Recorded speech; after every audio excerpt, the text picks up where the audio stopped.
They say freezing to death is like falling asleep. They're lying. It burns. It feels like 1,000 knives slicing through your skin before the darkness takes you. Cassidy thought she was just saving a helpless child from the icy Chicago River. She didn't know that the boy drowning in the dark water was the heir to the Valenti crime family. She didn't know that pulling him out would drag her under, into a world of silencers, billion-dollar secrets, and a man who could burn the city to the ground for his son. She saved the boy's life, but she was about to find out. That might have been her fatal mistake. This is the drowning debt. The receipt crumbled in Cassidy Sullivan's hand. $48. That was her take-home for a double shift at Jerry's Diner on 35th Street. It wasn't enough to cover the heating bill, let alone the rent that was 3 weeks overdue. The Chicago wind in November was a physical assault. It whipped off Lake Michigan, cutting through her threadbare denim jacket and biting into her skin. Cassidy adjusted her scarf, ducking her head as she walked along the Wacker Drive bridge. It was 2 a.m. The city was asleep, save for the distant hum of traffic on the I-90 and the occasional siren wailing like a dying animal in the distance. She stopped for a moment, looking over the railing at the Chicago River. It looked like black oil, churning silently below. "Just one break," she whispered, her breath puffing out in a white cloud. "I just need one break." She was about to turn away when she heard it. It wasn't a scream. It was a splash, heavy and unnatural. Cassidy squinted into the darkness below. The Riverwalk was deserted, bathed in the sickly yellow glow of the street lamps. Then she saw the taillights of a black SUV, no plates, peeling away from the lower service road, tires screeching against the asphalt. And there, bobbing in the freezing current, was a patch of beige, a coat, a small coat. "Oh my God," Cassidy gasped. She didn't think. If she had thought, she would have remembered that she was 24, broke, and had no health insurance. She would have remembered that the river temperature was hovering near 40 degrees. She scrambled down the maintenance stairs, her boots slipping on the icy metal. When she reached the concrete edge, she saw him, a boy, no older than 6, thrashing weakly. The heavy wool coat he was wearing was dragging him down. "Hey, hold on!" she screamed, her voice tearing at her throat. The boy's head went under. He didn't come back up. Cassidy kicked off her boots. She took a breath that tasted of exhaust and freezing rain, and she dove. The shock was immediate. It hit her like a sledgehammer to the chest. The cold paralyzed her lungs, squeezing the air out of her. Her limbs felt heavy instantly, her jeans soaking up the water like lead weights. "Move!" she screamed internally. "Move or die!" She kicked downward, eyes stinging in the murky filth. She groped blindly in the dark until her fingers brushed against something soft. Wool. She grabbed the collar of the coat and kicked for the surface. Her lungs were burning, screaming for oxygen. They broke the surface, and Cassidy gasped, sucking in air that felt like broken glass. The boy was limp in her arms. "No, no, no!" she chanted, dragging him towards the concrete embankment. She hauled him up onto the freezing pavement, scraping her palms raw. She dragged herself up after him, collapsing beside his small body. He was pale, his lips blue. He looked like a porcelain doll, broken and discarded. She immediately started CPR. "Come on," she gritted out, pressing down on his small chest. "Don't you do this! Don't you die on me!" 1, 2, 3, 4. Nothing. 1, 2, 3, 4. She pinched his nose and breathed into his mouth. The taste of river water and copper filled her senses. "Breathe!" "Dish!" She screamed, tears of frustration and cold freezing on her cheeks. "Breathe, damn it!" A convulsion shook the small body. The boy gagged, turned his head, and retched water onto the concrete. Cassidy fell back, sobbing with relief. Okay, you're good. I got you." The boy looked at her. His eyes were dark, terrified, and incredibly old for a child his face. He didn't speak. He didn't cry. He just shivered violently. Cassidy pulled him into her lap, trying to share her body heat, though she had none left to give. She fumbled for a phone in her wet pocket. Dead. Waterlogged. "Help!" she screamed toward the bridge above. "Someone help!" Minutes felt like hours. The boy's shivering was slowing down. A bad sign. Hypothermia was setting in. Cassidy hugged him tighter, rocking him. "Stay awake," she chattered, her teeth clattering together. "What's your name?" "I'm Cass. Can you tell me your name?" The boy remained silent, his small hand gripping her wet shirt with a strength that surprised her. Finally, lights. Blue and red flashing against the limestone of the bridge. An ambulance siren cut through the night. "Over here!" she yelled, waving a freezing arm. 2 paramedics rushed down the stairs, followed by a police officer. They swarmed the boy, wrapping him in thermal blankets, putting an oxygen mask on his face. "He was under for maybe 30 seconds, Cassidy stammered, her vision blurring. I saw a car drive away." "We got him, Mom," one paramedic said, lifting the boy onto a stretcher. The boy reached out for her, his eyes wide with panic as they pulled him away. "Wait." Cassidy tried to stand, but her legs gave out. The world tilted sideways. The adrenaline crashed, leaving only the cold. "Mom! Mom!" The last thing she saw was the flashing red lights reflecting off the black water before the darkness swallowed her whole. When Cassidy woke up, it was to the smell of antiseptic and the beep of a monitor. She blinked, her eyes gritty. She was in a hospital bed, wearing a scratchy gown. A heavy wool blanket was tucked up to her chin. Northwestern Memorial. She recognized the view out the window. She used to clean floors here 2 years ago. A nurse in blue scrubs bustled in. "Oh, good. You're awake. You gave us a scare, honey. Severe hypothermia." Cassidy sat up, ignoring the headache that throbbed behind her eyes. "The boy," she croaked. Her throat felt like sandpaper. "How is the boy?" The nurse paused, checking Cassidy's IV drip. She frowned. "The boy?" "The kid I pulled out of the river," Cassidy said, urgency rising in her chest. "Is he okay? He was so cold." The nurse looked at her with an expression of genuine confusion. "Honey, you were brought in alone. The police report said a patrol car found you passed out on the riverwalk. There was no boy." Cassidy froze. "What?" "No, I pulled him out. The paramedics took him first. He was wearing a beige coat." "Burberry, I think." The nurse patted her hand patronizingly. "Trauma can do funny things to the memory. You were hallucinating from the cold. There was no record of a child admission last night from your sector." "I'm not crazy," Cassidy snapped, ripping the tape off her hand to adjust the IV. "He was there. I did CPR on him. Miss Sullivan, please calm down, or I'll have to call security," the nurse said firmly. "Rest. You're lucky to be alive." The nurse left the room. Cassidy sat in the silence, her heart pounding against her ribs. She looked at her hands. They were scraped raw, the skin red and angry. She closed her eyes and she could still feel the weight of him, the smell of the expensive wool, the terror in those dark eyes. She wasn't crazy. She swung her legs out of bed. She needed to leave. She needed to find out what happened. As she reached for her clothes, which were folded neatly on a chair, a small piece of paper fluttered to the floor. It must have been tucked into the pocket of her jeans, which were now dry and stiff. Cassidy picked it up. It wasn't paper. It was a card. Heavy, cream-colored stock. Expensive. There was no name. Just a symbol embossed in black ink, a wolf with a dagger in its jaws, and a phone number written in sharp, angular handwriting. And on the back, 3 words, "For your silence." Cassidy stared at the card. The nurse said there was no boy. The police report said she was alone.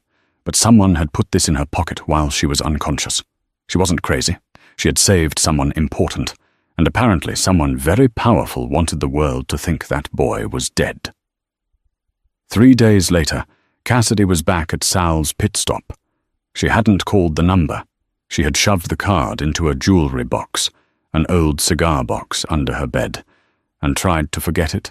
But her life had a way of not letting her forget things. "Cass, table 4 needs a refill and stop daydreaming," Sal bellowed from the kitchen window. Sal was a sweaty man who smelled of onions and old grease. "On it, Sal," Cassidy muttered, grabbing the coffee pot. She felt like she was being watched.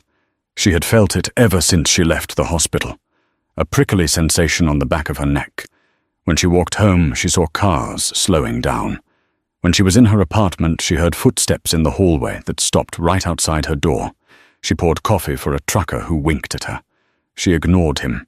As she turned to head back to the counter, the bell above the diner door jingled. The noise in the diner didn't stop, but the atmosphere changed instantly. It was as if the air pressure dropped. 2 men walked in. They were out of place. Sal's was a place for flannel shirts, work boots, and desperation. These men wore suits that cost more than the building, Italian cut, charcoal grey, tailored to hide the holsters Cassidy knew were there. They didn't look for a table. They looked at her. One of them, a mountain of a man with a scar running through his left eyebrow, walked straight to the counter. "Cassidy Sullivan?" he asked. His voice was like gravel grinding together. "Who's asking?" Cassidy gripped the coffee pot handle tighter, using it as a shield. "Our employer would like a word," the man said. It wasn't a request. "I'm on shift," Cassidy said, trying to keep her voice steady. "And I don't know your employer." "He knows you," the man said. "He knows you went swimming the other night." Cassidy's blood ran cold. The diner suddenly felt very small. Sal poked his head out of the kitchen, saw the suits, saw the grim expressions, and immediately ducked back in. "Coward," she thought. "I don't want any trouble," Cassidy whispered. "Then come with us," the man said. "The car is outside." She looked out the grease-stained window. A matte black Mercedes G-Wagon was idling at the curb. "And if I say no," the man smiled, but it didn't reach his eyes. "Miss Sullivan, you hold a debt. We are just here to collect." She knew then that she didn't have a choice. If they wanted to hurt her, they would have done it already. They wanted something else. "Let me get my coat," she said. The drive took 40 minutes. They headed north, away from the grime of the city, towards the sprawling estates of Lake Forest. The houses here weren't houses. They were fortresses of stone and glass, hidden behind iron gates and high hedges. The car turned into a driveway that looked more like a private road.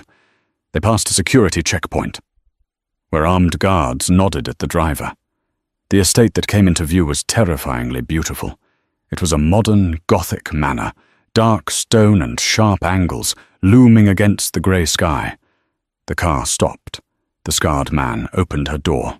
Inside, library. Second door on the left. "Oh!" Cassidy walked up the steps, her heart hammering against her ribs like a trapped bird. The front doors opened before she touched them. The interior was vast, cold and silent. Marble floors reflected her cheap sneakers. She walked to the library, took a deep breath, and pushed the door open. The room was lined with floor-to-ceiling bookshelves. A fire roared in a massive stone hearth, the only source of warmth in the house. Standing by the window with his back to her was a man.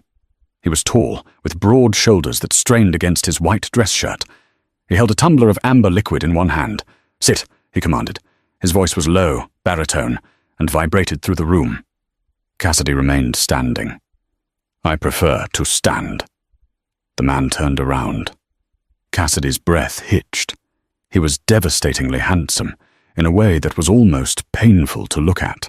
High cheekbones, a sharp jawline covered in a shadow of stubble, and eyes that were the color of storm clouds, grey and turbulent.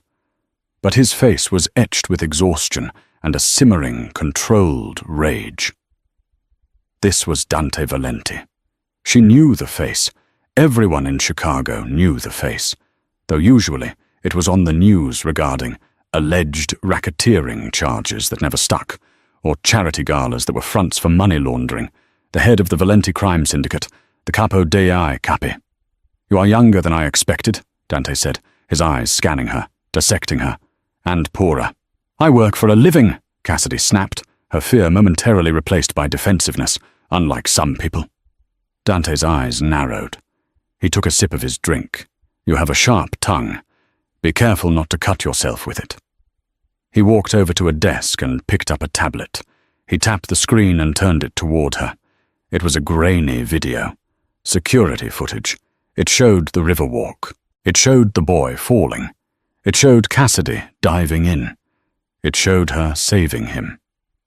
I watched this 50 times, Dante said quietly. My security team. They failed. My son was taken from his bed, drugged and thrown off a bridge by a rival faction. They intended to send me a message, a dead air. He set the tablet down. But you, he stepped closer, invading her personal space. She could smell him. Sandalwood, whiskey, and danger. You ruined their message. I just did what anyone would do, Cassidy said, backing up until her legs hit a leather armchair. No, Dante corrected. Most people would have walked away, or filmed it for social media. You jumped into near-freezing water. Where is he? Cassidy asked. The boy, Leo? She remembered seeing the name in the papers years ago. Dante's expression softened, just for a fraction of a second. He is alive. Physically, he is recovering. Mentally. He trailed off, the mask of the cold boss slipping. He has not spoken a word since that night. He screams if anyone touches him. Doctors, nurses, even me. He looked at Cassidy with an intensity that made her knees weak. Except you. Cassidy blinked. What? The paramedics told me, Dante said. He held on to you. He wouldn't let go. You are the only person he has responded to. He walked back to his desk and picked up a piece of paper. He slid it across the mahogany surface. I have a proposition for you, Miss Sullivan. Cassidy looked at the paper. It was a contract. I need someone Leo trusts. I need someone to watch him, be with him, 24/7. I cannot trust my guards. One of them let him be taken. I cannot trust the nannies. They are spies or incompetents. I'm a waitress, Cassidy said. I'm not a nanny, and I'm definitely not a mob wife.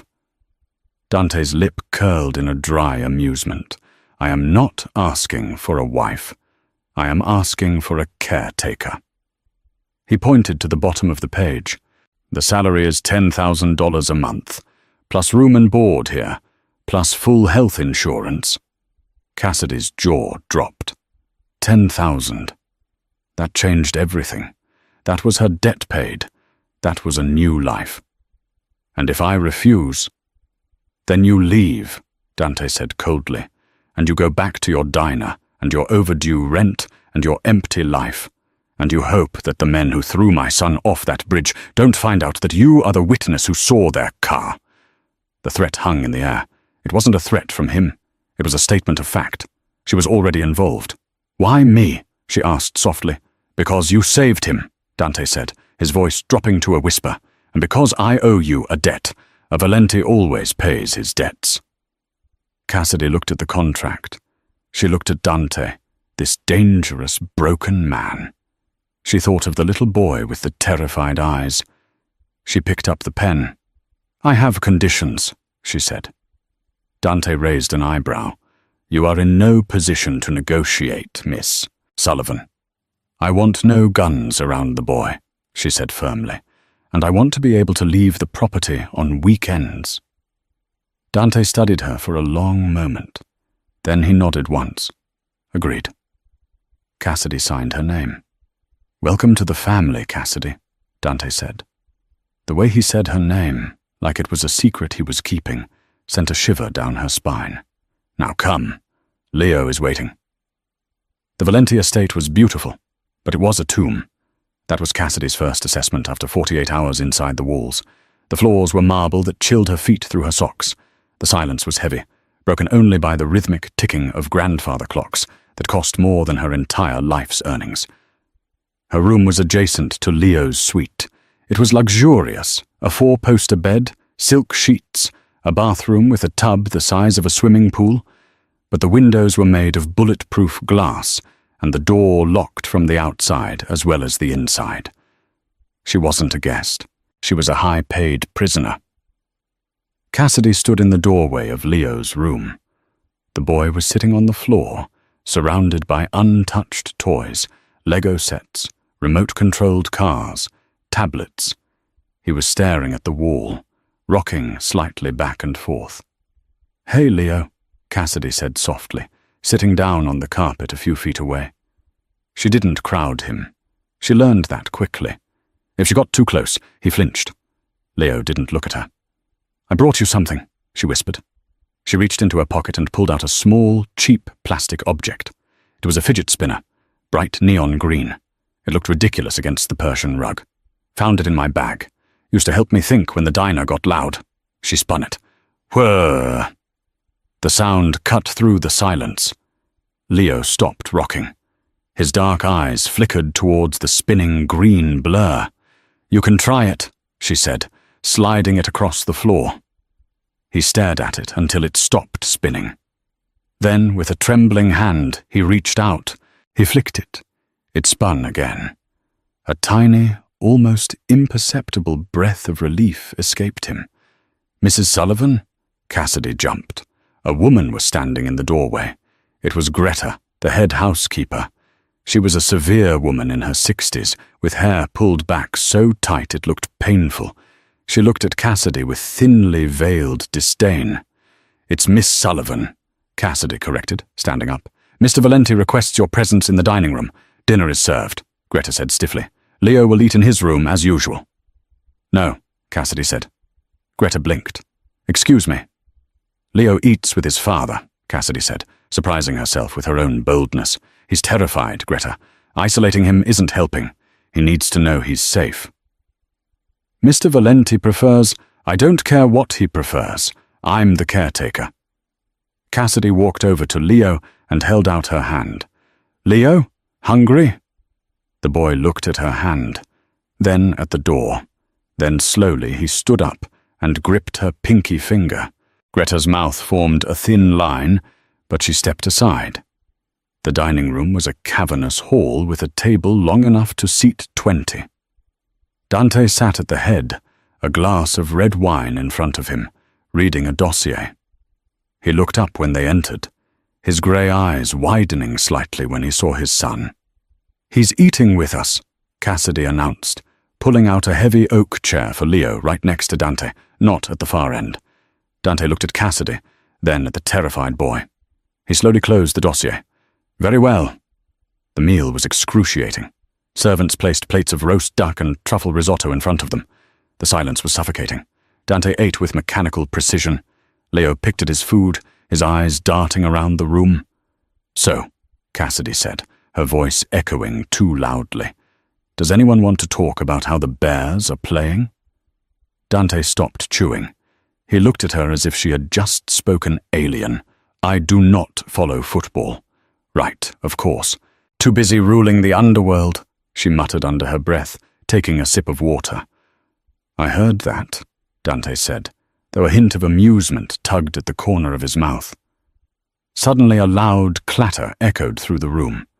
Leo had dropped his fork. He froze, his eyes going wide. He looked at Dante, terrified, expecting punishment. Dante sighed, a heavy, tired sound. "It is just a fork, Leo." "Pick it up." But Leo didn't move. He started to hyperventilate. The memories of the water, the violence, were triggered by the sudden noise. Cassidy was out of her chair in a second. She knelt beside him. "Leo, look at me. Look at Cass. You're safe. You're in the kitchen. No water. Just air." Leo grabbed her shoulders, burying his face in her neck. And then he spoke.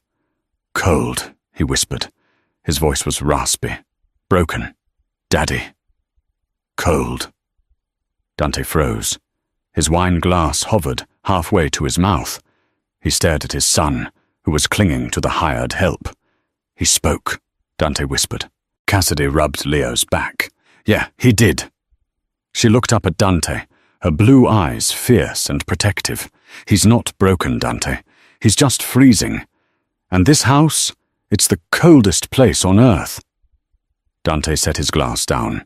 The force of it nearly cracked the stem. He looked at the woman kneeling on his floor, holding his legacy in her arms, challenging him in his own home. "Then warm it up, Cassidy," he said, his voice low and intense. "That is why you are here." 2 weeks passed. The thaw, as Cassidy called it, was slow.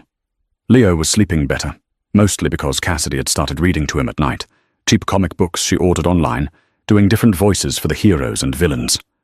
But while Leo was improving, the atmosphere in the house was deteriorating. Cassidy felt eyes on her constantly.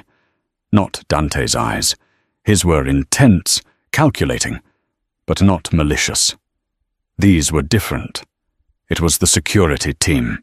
Specifically, Rocco, the head of security. Rocco was a bulldog of a man who treated Cassidy like a security risk. He checked her bags when she came in from the garden. He monitored her phone calls to her mum. One rainy Tuesday, Cassidy was cleaning up the nursery. Leo was in therapy with a child psychologist Dante had flown in from Zurich. Cassidy was picking up the Lego blocks when she noticed something odd about Leo's favorite teddy bear. It was a vintage bear, worn at the seams, but there was a new stitching line on the back, hidden under the vest. She frowned. She picked it up and squeezed it. There was something hard inside, not stuffing. She found a pair of nail scissors and carefully snipped the thread. She dug her fingers into the plush and pulled out a small black disc. A bug. A listening device. Her heart hammered against her ribs. She knew enough from movies and from the vibe of this house to know this wasn't a baby monitor. She didn't run to Rocco. If a bug was in the nursery, security had either failed or they were involved. She marched straight to Dante's office. The guards at the door tried to stop her. "Miss Sullivan, Mr. Valenti is in a meeting. I don't care." Cassidy shoved past them and threw the double doors open. Dante was standing behind his desk, flanked by 2 lieutenants. He looked up, fury flashing in his eyes at the interruption. "Cassidy, this better be life or death." "It might be," she said. She walked up to his desk and slammed the black disc down on the mahogany. "I found this in Leo's bear." The room went deathly silent. Dante looked at the device. His face didn't change, but the temperature in the room seemed to drop 10 degrees. He looked at his lieutenants. "Leave us." "Boss!" one started. "Out!" Dante roared. The men scrambled out. Dante picked up the device. He examined it with a terrifying familiarity. "It's a long-range transmitter," he said quietly. "Sophisticated. Not police. This is cartel tech." He looked up at her. "Who has been in the nursery?" "Me, the cleaning crew. And your security team," Cassidy said, crossing her arms. "Rocco checks that room every morning." Dante's jaw tightened. "Rocco has been with me for 10 years. "And Judas was with Jesus for 3, Cassidy shot back. "Someone put that there, Dante. Someone who knows Leo sleeps with that bear. Someone who wants to know where you are keeping him." Dante stood up and walked around the desk. He stopped inches from her. The height difference was intimidating. He towered over her, but Cassidy refused to back down. "You are accusing my head of security of treason," Dante said softly. "I'm accusing someone of targeting a 6-year-old boy," Cassidy hissed. "And I don't care about your loyalty codes or your omerta. I care that Leo is safe, and right now, he's sleeping with a target on his back." Dante stared at her. For a moment, she thought he might strike her, or fire her. Instead, he reached out and tucked a stray strand of hair behind her ear. His fingers were rough, warm, and the touch sent a shock wave of electricity through her body that had nothing to do with fear. "You have good instincts, Cassidy," he murmured. His thumb grazed her cheekbone. "Better than my men." "I'm just observant," she stammered, her breath hitching. "You're dangerous," he corrected, "because you make me trust you, and I don't trust anyone." The moment hung there, thick with unspoken tension. The air crackled with a magnetic pull. Cassidy found herself leaning in, just a fraction. Dante's gaze dropped to her lips. Then the door burst open. It was Rocco. "Boss, we have a problem at the docks," Rocco barked, not noticing the intimacy of the moment, or choosing to ignore it. Dante stepped back instantly, the mask of the Don sliding back into place. He swiped the bug off the desk and into his pocket in one fluid motion. "Handle it, Rocco," Dante said, his voice ice cold. "And then come see me. We need to discuss new security protocols for the nursery." Rocco nodded, but his eyes lingered on Cassidy. There was no warmth there, only calculation. As Rocco left, Dante turned back to Cassidy. "Go back to Leo. Do not leave his side. Do not eat anything that isn't prepared by Greta personally. Do you understand?" "Dante," Cassidy asked, her voice trembling slightly. "What are you going to do?" Dante turned to the window, looking out at the grey Chicago skyline. "I am going to find the rat," he said, "and I am going to exterminate it." The tension in the house broke 3 days later, but not in the way Cassidy hoped. "I have to go where?" Cassidy asked, staring at the dress hanging on her wardrobe door. It was a gown of midnight blue silk, sleek and backless, with a slit that went up to her thigh. It was the most beautiful thing she had ever seen. It was also terrified her. "The Valenti Foundation Charity Gala," Dante said. He was leaning against her doorframe, adjusting his cufflinks. He wore a tuxedo that fit him like a second skin. He looked like James Bond, if James Bond was a ruthless criminal overlord. "I can't go to a gala, Dante. I don't know which fork to use. I'm a waitress from the South Side." "You are Leo's guardian," Dante said, "and Leo must make an appearance. Rumors are circulating that he is brain dead or crippled. Our enemies smell blood in the water. We need to show them he is strong. That we are strong." "So I'm a prop?" Cassidy asked, feeling a sting of hurt. "No," Dante walked over to her. He took the hanger from her hand. "You are his shield. He will not walk into that room without you." He made that very clear. Cassidy sighed. She looked at the dress. "Do I have to wear heels?" "Ideally." The gala was held in the grand ballroom of the Palmer House Hotel. It was a sea of diamonds, tuxedos, and fake smiles. Cassidy felt like an imposter. The dress fit perfectly. Dante had guessed her size with unnerving accuracy, but she felt exposed. She held Leo's hand tightly. The boy was wearing a miniature tuxedo, looking adorable but pale. "Head up," Dante whispered in her ear as they entered the ballroom. His hand rested on the small of her back, a burning brand of possession. "If you look frightened, they will eat you alive." "Who are they?" Cassidy whispered back through a smile. "Everyone," Dante replied. The night was a blur of flashes and handshakes. Dante introduced her simply as Cassidy, Leo's governess. She saw the looks the society wives gave her, judgmental, curious, jealous. She saw the looks the men gave her, hungry. Dante stayed close, his presence a dark barrier between her and the world. Around 10 p.m., the crowd parted. A man approached. He was older than Dante, with silver hair and a face that looked like it was carved from granite. "Dante," the man said, spreading his arms. "So good to see the boy is functional." "Salvatore," Dante nodded, his body tensing. "He is better than functional. He is thriving." This was Salvatore Moretti, the rival boss, the man Dante suspected of ordering the hit. Salvatore looked down at Leo. "Hello, little one. You remember Uncle Sal?" Leo shrank back behind Cassidy's legs. Cassidy stepped forward, placing herself physically between the old man and the boy. "He's tired, sir. Back off." The room went silent. "You did not tell Salvatore Moretti to back off." Salvatore's eyes snapped to Cassidy. He smiled, showing expensive veneers. "And who is this spirited creature?" "She is with me," Dante said. His voice was low, but it carried across the room like a gunshot. "Touch her, Sal, and we will have a war right here on the dance floor." Salvatore laughed, holding up his hands. "Easy, Dante. Just admiring the help." He leaned in close to Cassidy, his cologne overpowering. "Be careful, sweetheart.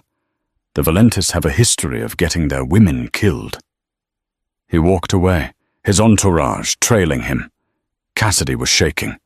Dante turned to her, his eyes blazing. "Take Leo to the car, now! Rocco is waiting at the back exit." "What? Why?" "Because Sal just gave the signal," Dante said, scanning the room. "We are leaving." Cassidy grabbed Leo's hand and moved towards the kitchen exit. She moved through the crowd, heart pounding. She pushed through the swinging doors into the kitchen. It was empty. Too empty. "Rocco!" she called out. The back door opened.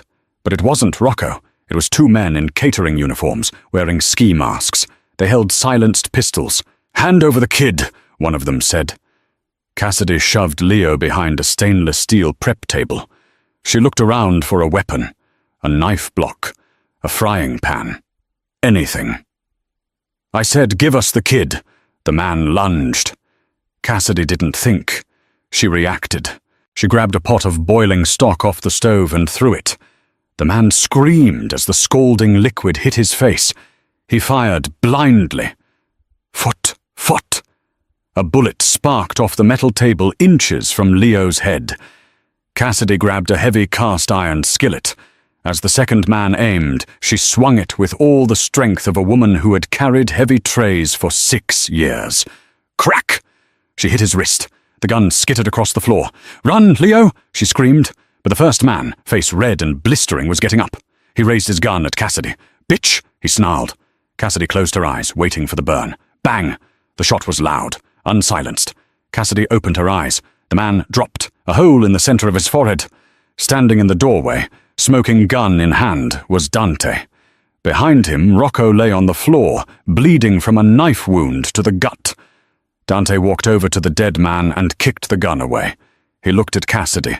She was covered in stock, holding a frying pan, standing over a traumatized boy. "You," Dante said, breathing hard, "are the most incredible woman I have ever met." "Rocco?" Cassidy pointed to the door. "Rocco took a knife for me," Dante said grimly.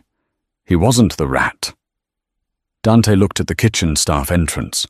The rat is still here, and he just tried to finish the job. Dante grabbed Cassidy's arm, pulling her and Leo close.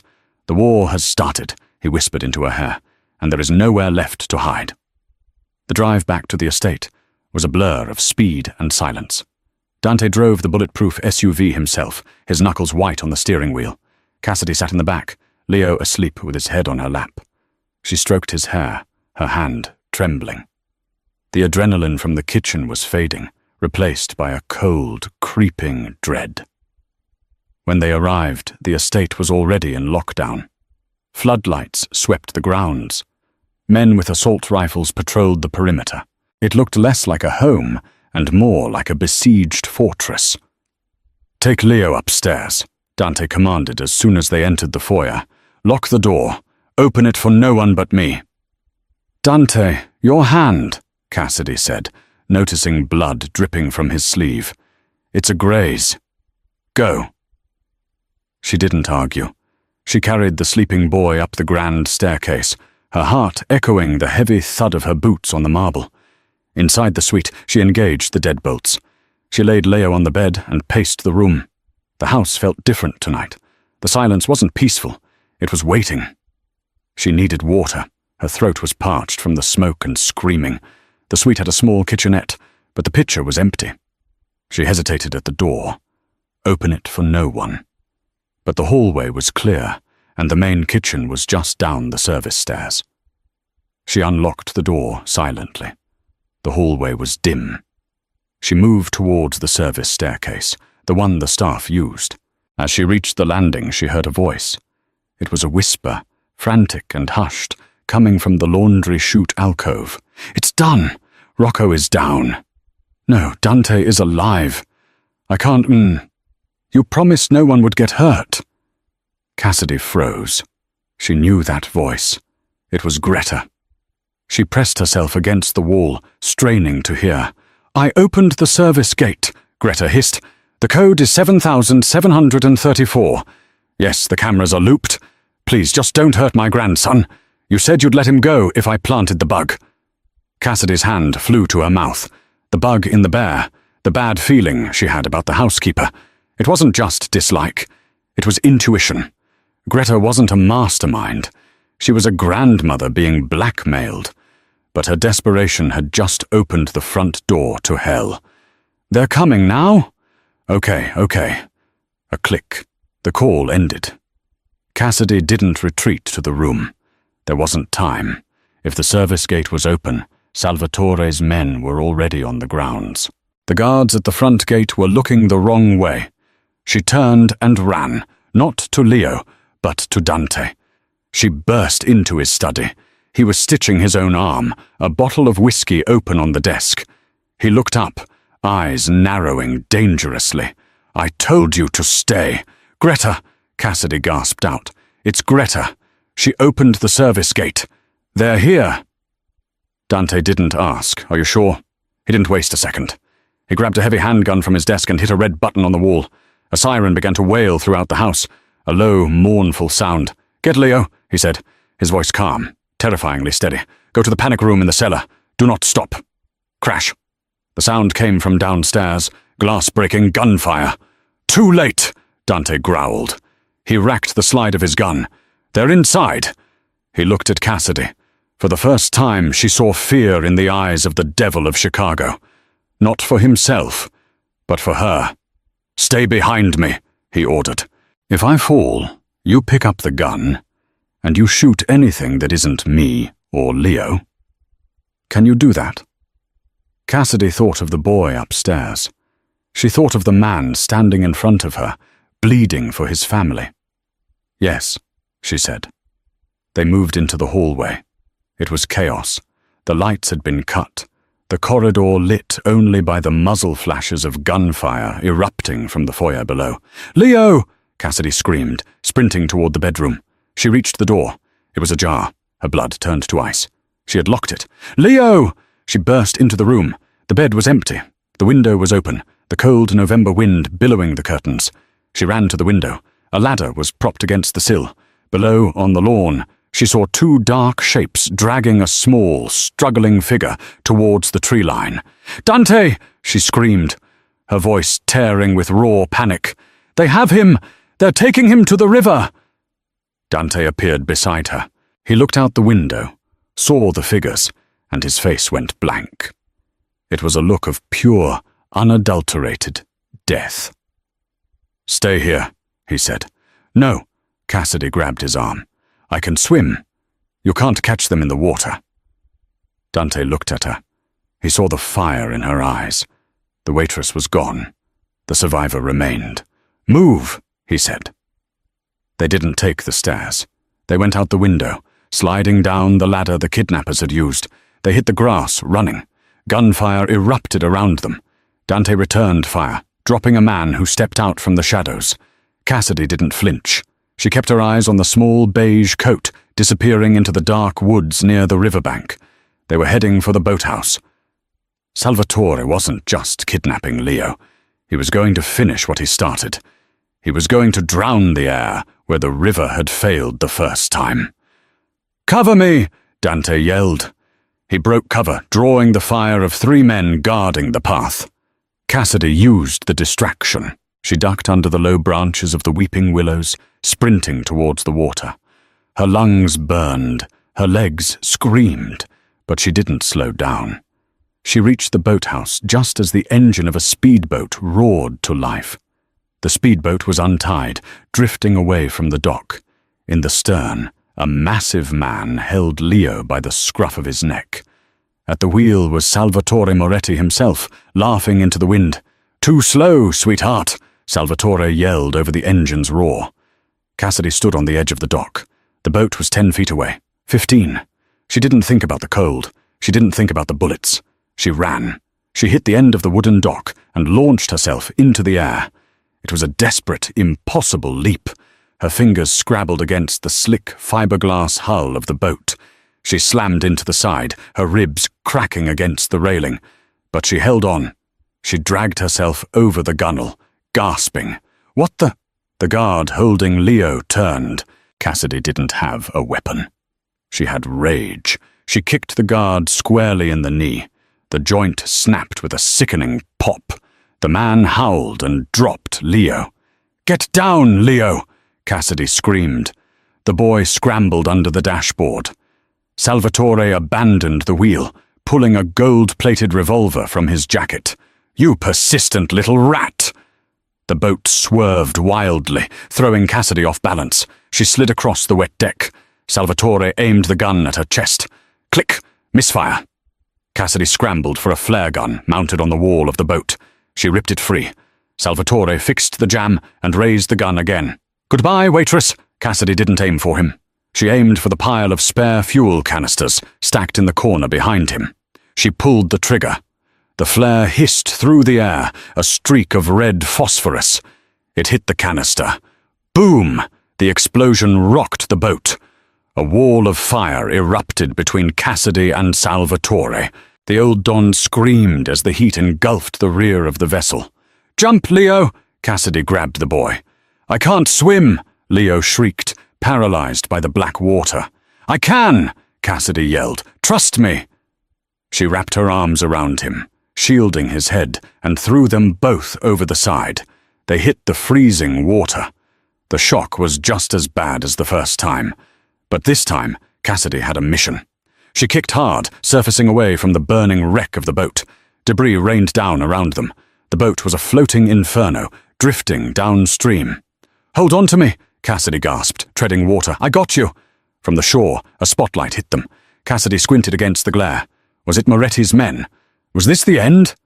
"Cassidy!" The voice was rough, broken. Dante. He was wading into the river, his expensive suit ruined, the water up to his chest. He reached out his hand. Cassidy kicked toward him. Her strength was failing.